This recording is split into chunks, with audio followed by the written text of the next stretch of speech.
भारत इस समय दुनिया का सबसे बड़ा चावल उत्पादक देश होने के साथ ही दुनिया का सबसे बड़ा चावल निर्यातक देश भी है। अब भारत के चावल की वर्तमान स्थिति का जिक्र करने वाली एक रिपोर्ट में बताया गया है कि वर्तमान में चावल के मोर्चे पर भारत की स्थिति काफी अच्छी बनी हुई है, जिसे रिकॉर्ड उत्पादन के साथ ही मजबूत खरीद का साथ मिला है। साथ ही इन्वेंट्री से मिले सपोर्ट ने भी भारत के चावल निर्यात की स्थिति को बेहतर बनाए रखा है। हालांकि भारत का चावल निर्यात बासमती के सेगमेंट में मिडिल ईस्ट में बने हालात के कारण प्रभावित जरूर हुआ है, पर ओवरऑल भारत के चावल निर्यात की स्थिति बेहतर बनी हुई है। इस रिपोर्ट में भारत के चावल और इसके एक्सपोर्ट को लेकर कहा गया है कि ग्लोबल चावल ट्रेड में भारत की मजबूत स्थिति भारत के कॉम्पिटिटिवनेस को ऐसे समय में मजबूत कर रही है जब संभावित एल नीनो इवेंट से जुड़ी मौसम से जुड़ी चिंताओं की चर्चा जोरों पर है। आंकड़ों के माध्यम से भारत के चावल स्टॉक और ट्रेड को लेकर बताया गया है कि भारत के सरकारी एजेंसियों के पास चावल का स्टॉक, जिसमें बिना पिसाई वाला धान भी शामिल है,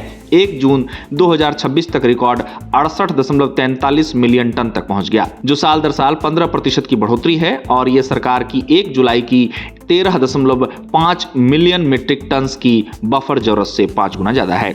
इस तरह इस रिपोर्ट में कहा गया है कि भारत के पास इस तरह काफी ज्यादा इन्वेंट्री बिल्डअप 2025-26 फसल वर्ष के दौरान मजबूत खरीद और रिकॉर्ड घरेलू उत्पादन को दर्शाता है। इस रिपोर्ट में भारत के चावल स्टॉक को लेकर कहा गया है कि पिछले 1 वर्ष में भारत के चावल स्टॉक में काफी अच्छी बढ़ोतरी हुई है और साथ ही देश में चावल का उत्पादन भी बढ़ा है। इस तरह चावल का भरपूर स्टॉक और चावल का अच्छा उत्पादन देश की फूड सिक्योरिटी की जरूरतों को पूरा करने में अहम योगदान दे रहा है। साथ ही चावल का मजबूत स्टॉक और चावल का अच्छा उत्पादन एक्सपोर्ट और मार्केट में दखल के लिए काफी सप्लाई भी पक्का कर रहा है। रिपोर्ट में बताया गया है कि भारत के लिए रिकॉर्ड स्टॉक की स्थिति इसलिए भी जरूरी है क्योंकि मौसम का अनुमान लगाने वाले अल नीनो की स्थिति की वापसी पर नजर रख रहे हैं, जो एशिया के कुछ हिस्सों में बारिश के पैटर्न को प्रभावित कर सकता है। इस तरह बड़े स्टॉक से किसी भी शॉर्ट टर्म प्रोडक्शन रिस्क के खिलाफ बफर स्टॉक स्थिति को कंट्रोल करने में अहम भूमिका निभा सकता है। रिपोर्ट में बताया गया है कि भारत में चावल का प्रोडक्शन तेजी से बढ़ रहा है, जहां चावल प्रोडक्शन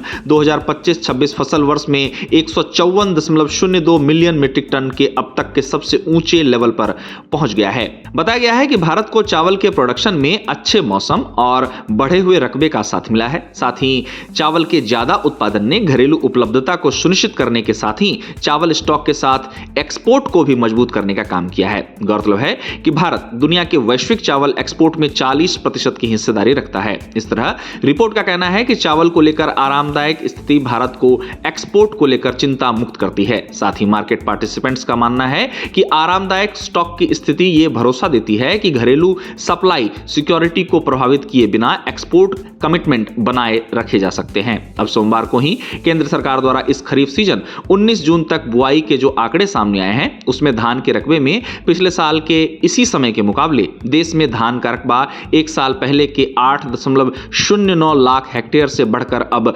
12.36 लाख हेक्टेयर हो गया है। बता दें कि चावल का रकबा इस साल पिछले साल के मुकाबले इसी समय में 4.27 लाख हेक्टेयर ज्यादा है। इस तरह अभी तक खरीफ सीजन में चावल के रकबे में बढ़ोतरी की खबर है। बता दें कि कृषि मंत्रालय के तीसरे अग्रिम अनुमानों के अनुसार फसल वर्ष 2025-26 में भारत का चावल उत्पादन रिकॉर्ड 154.02 मिलियन टन रहने का अनुमान है। हालांकि कमजोर मानसून से इस बार अभी तक कम बारिश ने खरीफ की अन्य फसलों को लेकर किसानों को चिंतित करने का काम जरूर किया है।